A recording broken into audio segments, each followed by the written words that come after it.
Hey there, girlie, it's Coach Kristen here. So, we are going to go over your PSI bulletin. This can be found on the TDLR website, but I'm also going to link below this module this exact bulletin that you can find. Okay, this is the most up-to-date bulletin, and what this bulletin is going to cover. So, PSI, remember, this is where we do our testing through. With our TDLR licensing and regulation. So I'm going to cover what this bulletin covers. This is everything regarding to the eyelash extension license examination. This is all of the information you need as a candidate. Like I said, all the information. Okay, so this is through the Texas Department of Licensing and Regulation. So what we're going to do is cover everything that is required of you whenever you go in and take your practical exam, okay? And this will also cover parts of your written exam as well, and talk about the different percentages that they're going to test over in the section. So I'm going to go over everything with you, okay? So it'll make sense as we're going through it. But yeah, if you have any questions or need help with anything, just let me know, okay? So we're going to skim through this mainly with like the information we need to know, because there's a lot of other information on here, but I'll cover some other things with you as well.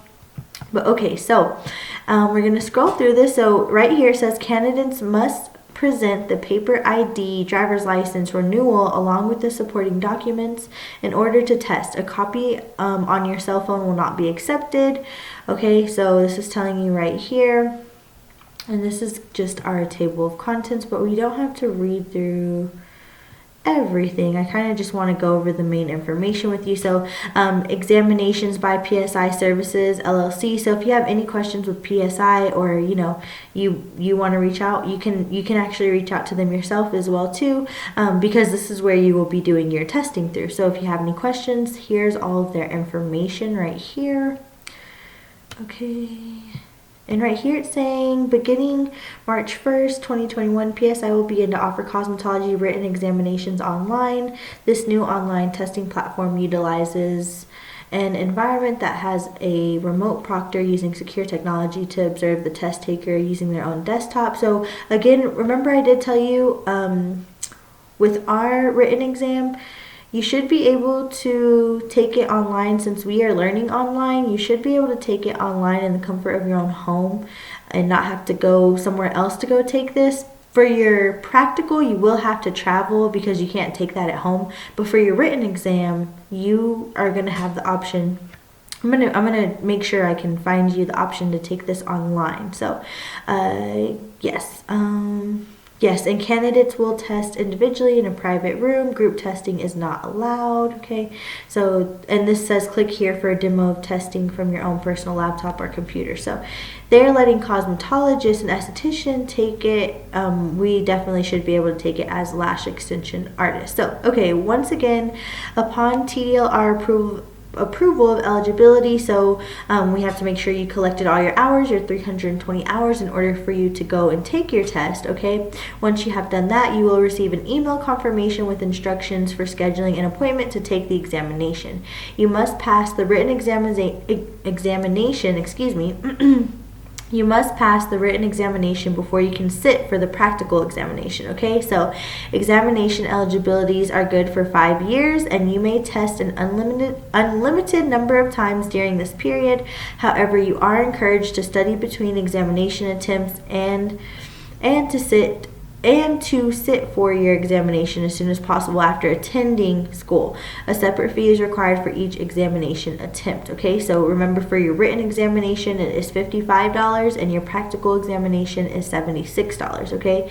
Fees are not refundable or transferable. Your examination fee will be forfeited if you do not test within 1 year of the date of your examination fee is received by PSI.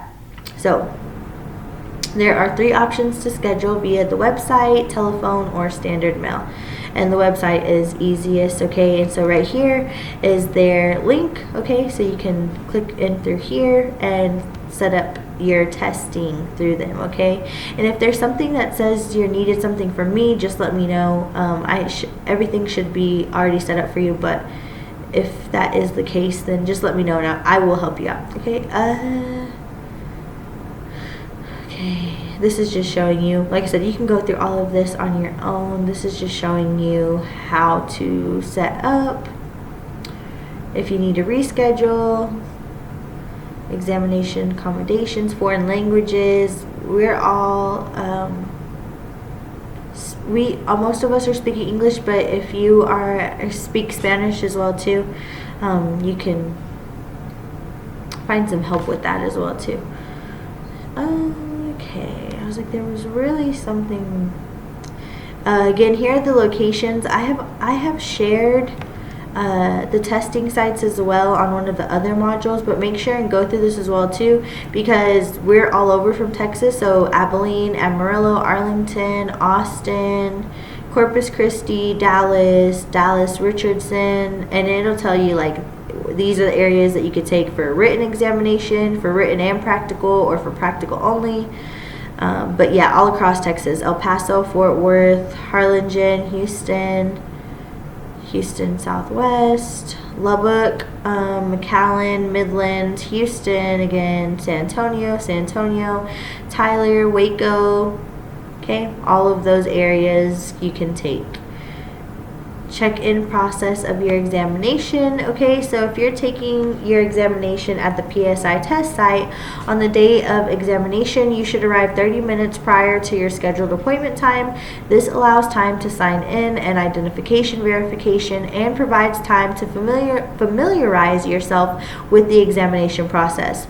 And make sure no conversing, no talking, no other form of communication among anybody else in the room is permitted once you enter the examination area. So if you arrive late or do not appear in appropriate attire, you will not be admitted to the examination site, and you will forfeit your examination fee. Okay, so if you're taking your examination using your own personal computer, on the day of examination, you may launch the examination 30 minutes prior to your scheduled appointment time. If you attempt to launch after the scheduled start time, you will not be allowed to launch the examination, and you will forfeit your examination fee. So again, there's with the online, so like I said, I'm going to make sure we're already set up to where we can do this, but yes. Okay, so required identification for examination. You must provide one form of identification. The identification must be a valid form of government issued ID, such as a driver's license, state ID, or passport book. Okay, the identification must contain the following biographical information. Okay, so printed name, photograph, signature or fingerprint, date of birth, expiration date. Okay, temporary licenses or IDs will not be accepted. Will be accepted only if accompanied by either the expired, invalid license or another form of photo ID. Okay, so sometimes this does happen. You know, we have a temporary license or something on us, so please just make sure that everything on your end is good and up to date. That way you don't have to wait on these things to take your testing and then fall behind. Okay, we don't want to do that. Okay, passport cards do not contain all required information and are not acceptable. Okay, current public high school IDs are also valid when accompanied by a photocopy of the TDLR student permit.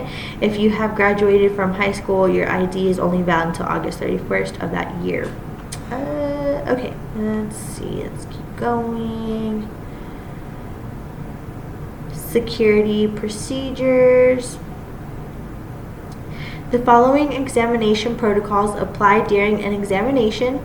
So bear with me, girl. I know sometimes this information can get kind of boring and it's not fun, you know, the way we were learning lashes and stuff like that. But please make sure to stay with me as I'm reading through all of this, because like if you don't follow all of this, then you're going to start getting points deducted, and then you can start getting points deducted before the test even begins. Okay, so make sure that you're following along with all of this. Okay, so PSI may pause or terminate an examination at any time.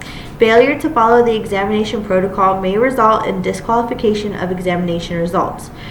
Prohibition from taking Prohibition from taking future examinations and may lead to legal actions. Okay, so prohibited items, reference materials of any kind, electronic devices of any type, including but not limited to cell phones, cameras, computers, laptops, tablets, iPads, earbuds, electronic games. Okay, so make sure you don't take none of this stuff in you. You don't need to go in with anything. Okay, no pagers, radios, nothing. Okay, smart watches, nothing. Okay, hats, headgear not worn for religious reasons reasons, or religious apparel, including hats, baseball caps, or visors, so no hats of any kind.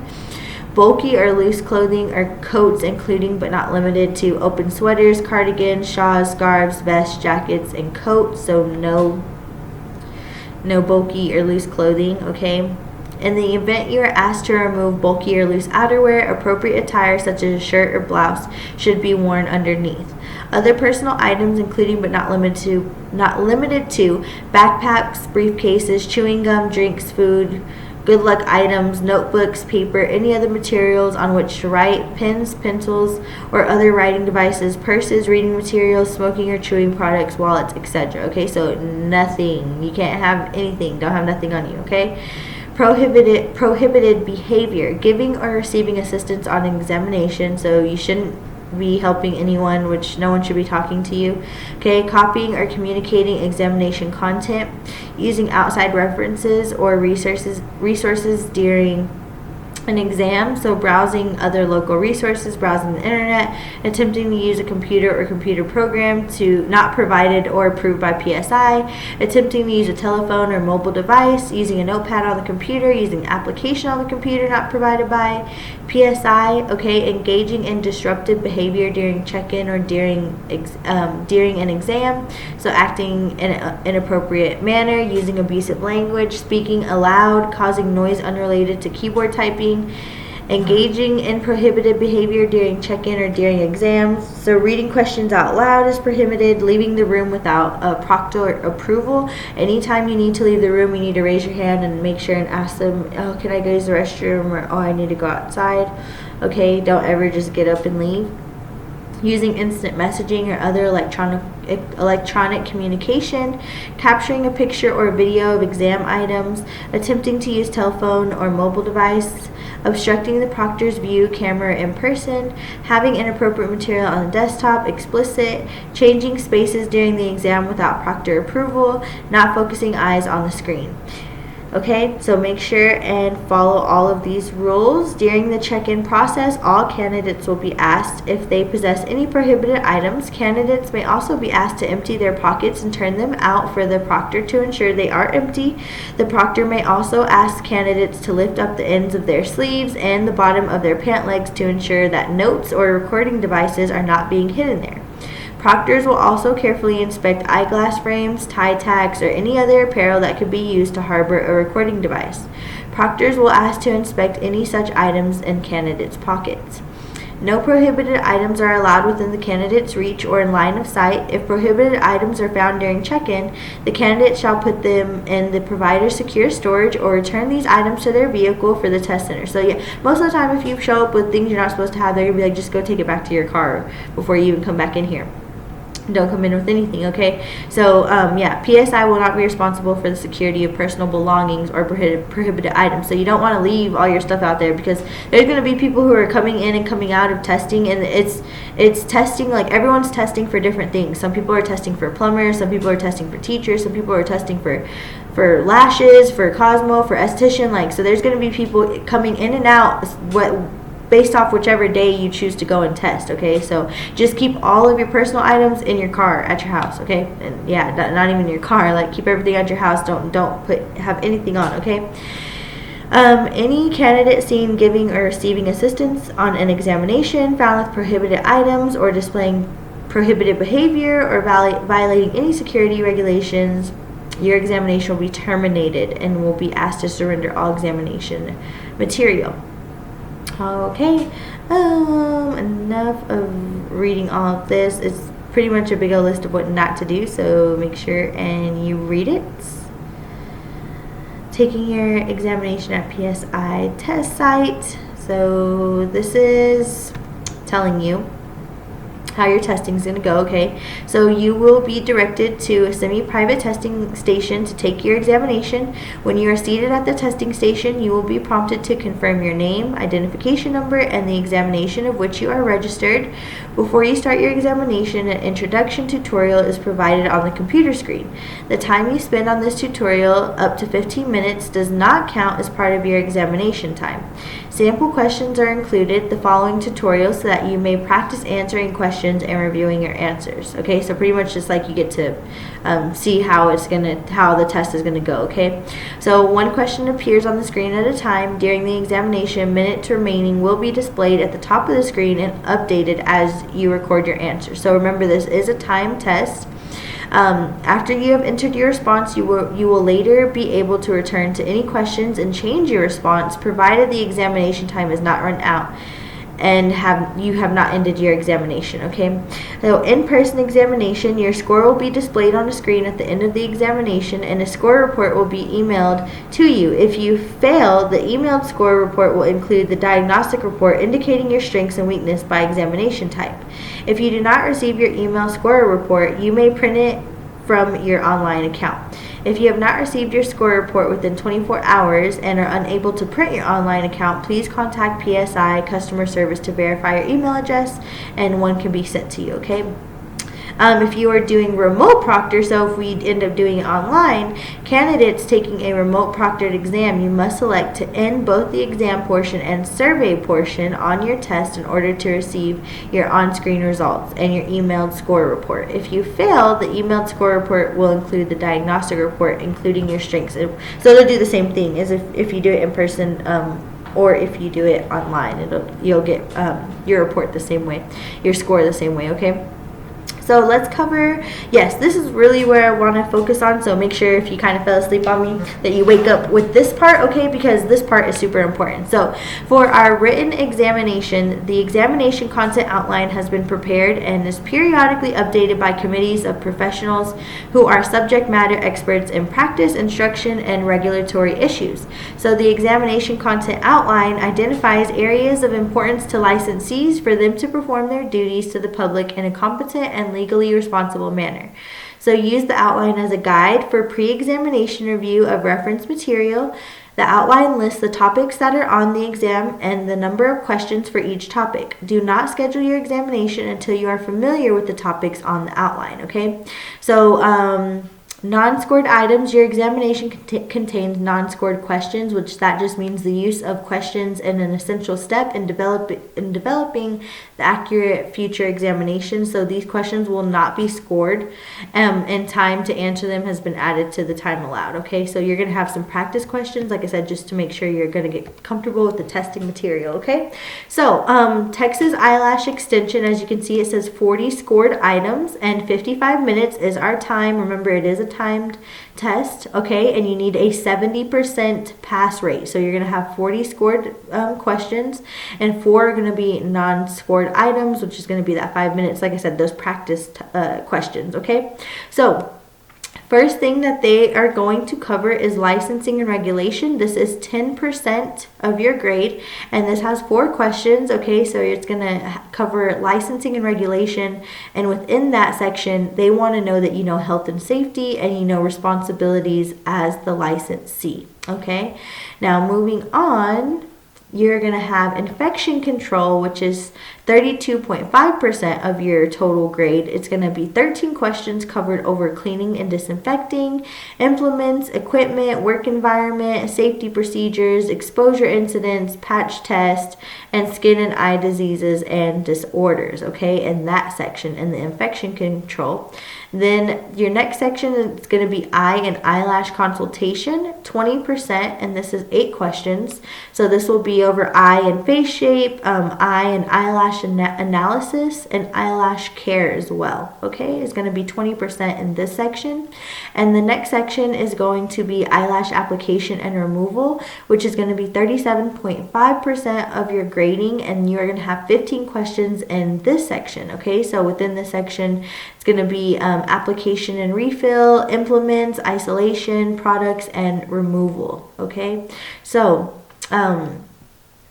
it says this examination is a closed book. The reference materials listed below were used to prepare the questions for these examinations. So you make sure your book that you got like I said, whenever we entered you into the TDLR system and you got your student permit, that book that came with your student permit number, make sure and go through that. And this is telling you this is where they're going to pull the questions from. These questions are coming from your book, okay? So the book that you already have is where they are going to be pulling these questions from, okay? So like I said, I've given you a guide of kind of how they're going to test you and some of the questions that they're going to ask, but you have to make sure and go through your book and study and do your material as well. Like I said, you have to understand this stuff as well. It's important, okay? So don't take this lightly. Do the homework and study. That way you can pass and get your license and then move on to the fun stuff, okay? So this is your practical examination. Again, the rules that are required with your practical examination. You're gonna go over a whole video with your examination kit, everything that you need and how to set your kit up, and then you're also gonna have a video of what's gonna happen in your actual examination, so that way you know how to use the kit that you set up for your exam and how to pass and get everything going, okay? So, okay, now next, what's a super important, another really important thing for our practical lash exam is making sure that we have supplies and equipment labeled correctly, because they are huge sticklers on labeling your supplies correctly. So if you have supplies that are not labeled, that are supposed to be labeled, you will lose points. And if you have supplies that aren't labeled, I'm sorry, I think I might have said that backward. Either way, if you have supplies that aren't labeled and they're supposed to be labeled, you'll lose points. And if you have supplies labeled that aren't supposed to be labeled, you'll lose points, okay? So please make sure to look at this outline and really understand it and make sure you set up everything correctly. Like I said, you're gonna have another video and I'm gonna show you how to set up your kit the exact same way it needs to be set up, but make sure you understand this as well too, okay? So, the candidates are responsible for bringing all necessary supplies and equipment needed to perform all services. Review the practical examination content outline shown below to ensure you bring all supplies and equipment you need to perform the services. So items that are not to be labeled, the items listed below are not to be labeled. Doing so may result in loss of points. So your adhesive holder, your drapes, gloves, your individual eyelashes, your glasses or your spectacles, optional if you need your glasses, head draping, your mannequin head prepped with the eyelash strip to represent natural lashes, paper towels, small scissors, tweezers, and under eye pads. So these are not to be labeled, okay? Your items that must be labeled in English only. The items listed below must be labeled. Numbering of any kind is not allowed, so make sure you don't put any numbers. Manufacturer labels are acceptable. Failure to properly label items may result in loss of points, okay? So you need a 30 by 30 kit labeled as pre-sanitized, clean, or disinfected. Lash adhesive needs to be labeled. Your blood exposure kit, first aid kit needs to be labeled. Your EPA approved disinfectant or simulated product needs to be labeled. Your hand sanitizer, if you pick a bottle that says hand sanitizer already on it, you're good to go. But if your bottle says anything other than just hand sanitizer, just remove that label and label it hand sanitizer only. Your trash bags need to be labeled trash bags, okay? Items supplied by examination vendor: brooms and dustpan, covered trash cans, mounted wall clock, workstations, manicure table, or chair. So they're giving you the place to do it, but we have to make sure we bring all of our tools with us, okay? So, content outline for our practical examination. The entire examination will be 57 minutes in length. The total number of points is 36. The passing score for the entire practical examination is a 70. This is 26 points out of the 36, okay? So the following information will be used by examiners to grade your performance during the practical examination. All procedure criteria must be performed in the order listed for a candidate to receive points for the task. So they want to make sure that you're going in order, like step by step by step. So do not begin any procedures until the instructions for each section of the examination are read and you have been instructed to begin. It is not necessary to perform additional or altered steps, tasks not listed below. Items not listed below are not rated during the examination, and candidates must step back and raise their hand at the end of each section indicating completion. Okay, so yes, once you pass your written exam, then you can go and take your practical. Okay, so the proctor for this session will read the instructions, keep time for each section, and can only answer the general questions that do not direct or instruct you in any way concerning this examination. Okay, so they'll ask, does anyone have any questions about the instructions I have just read to you? You'll say no. Everyone will say no, raise their hand. Okay, so the first section is pre-examination setup and disinfection. You have 10 minutes to unpack your general supplies and prepare your work area. You will be informed when you have 5 minutes remaining. Like I said, again, you're going to have another video on how to set up your kit, and also how this practical, you're going to have a real life experience of what to expect in the practical. Like I said, the written is the written, so you just go and take your test and you'll answer the questions they ask. But for the practical, we're going to set you up and show you everything that you need to do and how to do all of this. Okay, so I'm just going to like read through everything that's expected of you in the exam, but don't be like, oh my god, I need to know all this and like know all, just like figure it out on my own. Like, no, I'm going to show you exactly how to do all of this. Okay, so but yes. So your pre-examination setup and disinfection, your time is allowed for 10 minutes. So this is safety criteria. This is 1 point each. They want to make sure that you know how to disinfect your workspace, you know how to properly dispose of waste material, that your kit remains sanitary, so at no time should you place your kit on the floor, and also that you're avoiding cross-contamination. So, and they will tell you, candidates, you have 5 minutes remaining, and then they will also say, candidates, please stop working once that section is timed out. Okay, so this is going to go section by section by section. So don't try to go ahead and don't fall behind, because it's going to go section by section as they are testing you. Okay, so then the next section is the eyelash extension application service. Please demonstrate applying extensions. You have 25 minutes to complete this section. You will be informed when you have 13 minutes remaining. So whenever you go into the eyelash extension application section, the time allowed is 25 minutes, and they're going to make sure that you can perform your lash extension services. So you're first going to sanitize, clean your hands, then you're going to prepare your mannequin for service. You're going to protect your lower lashes, then you're going to prepare the extension application. You're going to apply extension number 1, 2, 3, 4, 5, and 6. You have to apply 6 classic lash extensions. Okay, this is not volume. You don't have to make a volume fan. You have to perform and apply 6 lash extensions. Okay, and then you have to demonstrate separation, isolation. They want to make sure that you are isolating and you are applying the lash extensions correctly. Okay, so that's really, really important. And continuing on, safety criteria as well. Properly dispose of waste material, ensuring your workstation area remains sanitary, ensuring draping is maintained throughout the service, replace contaminated items, ensure containers remain closed when not in use, kit remains sanitary, and avoid cross-contamination. So each time that if you are putting something in the trash, before you return work on your client, you have to put hand sanitizer on your hands. Okay, avoid cross-contamination. If you don't do that, they will take off points. Okay, they will tell you, candidates, you have 13 minutes remaining, and then they will say, okay, please stop working. Once all scoring has been completed, you will now proceed to the next section of the examination. The next section is blood exposure incident service. Please perform procedures for blood exposure incident. You have 12 minutes to complete this section, and you will be informed when you have 6 minutes remaining. Okay, so whenever you do the blood exposure incident, and I'm going to show you how to do all of this. Okay, the time allowed for this section is 12 minutes. Okay, so you're going to start off with your wearing gloves.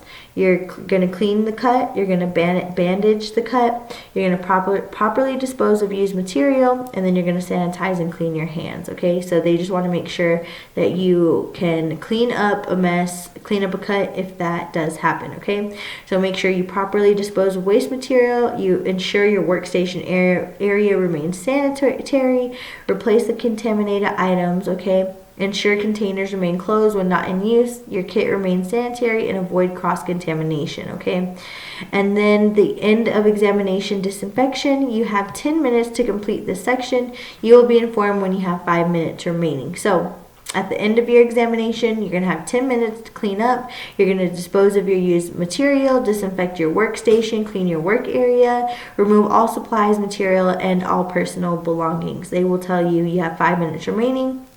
Please stop working, and then all of the scoring has been completed, okay? Then after that, you will be seated at your assigned station to wait for your score report. Bearing any computer-related problems, it should only take approximately 5 to 10 minutes to generate the report. Once you have received your score report, you are required to leave the testing facility immediately. Please be sure to read and review your score report its entirety. Raters or proctors are not allowed to discuss your exam or its results. Okay, for questions or concerns, please wait 24 hours and then contact PSI customer service. All right, so this is everything. This is your Texas Cosmetology Examination Registration Form. Okay, so this is the form that you're going to apply to. This is after you do your testing and you pass and everything. Then after you do that, you'll apply for your license and pay for your license, and then your license will be delivered to your house. Okay, I was trying to make sure there's nothing else I really need to go over, but there's not, okay? So like I said, the link for this is going to be below the video. This is everything to prepare you for your exams, okay? So we covered exactly what they're looking for, exactly what they're going to test over, exactly how to pass, because this is everything that you need, okay? So like I said, I have videos for us to practice for the remaining 4 weeks of the Lash University. Okay, so I have videos for you to practice, for you to get set up. Make sure, like I said, do not take this lightly. Take this seriously. Study and make sure you understand the material. And if something doesn't make sense or you're like, I don't remember covering that, let me know so I could tell you, hey, you need to go back to like section 5. You know, that was like week 1 stuff, week 2. And we are in already deep, like 9 weeks out, fixing to finish and wrap it up, okay? So, yes, if you have any questions, please let me know, and I will help you out, okay? Other than that, I will see you later.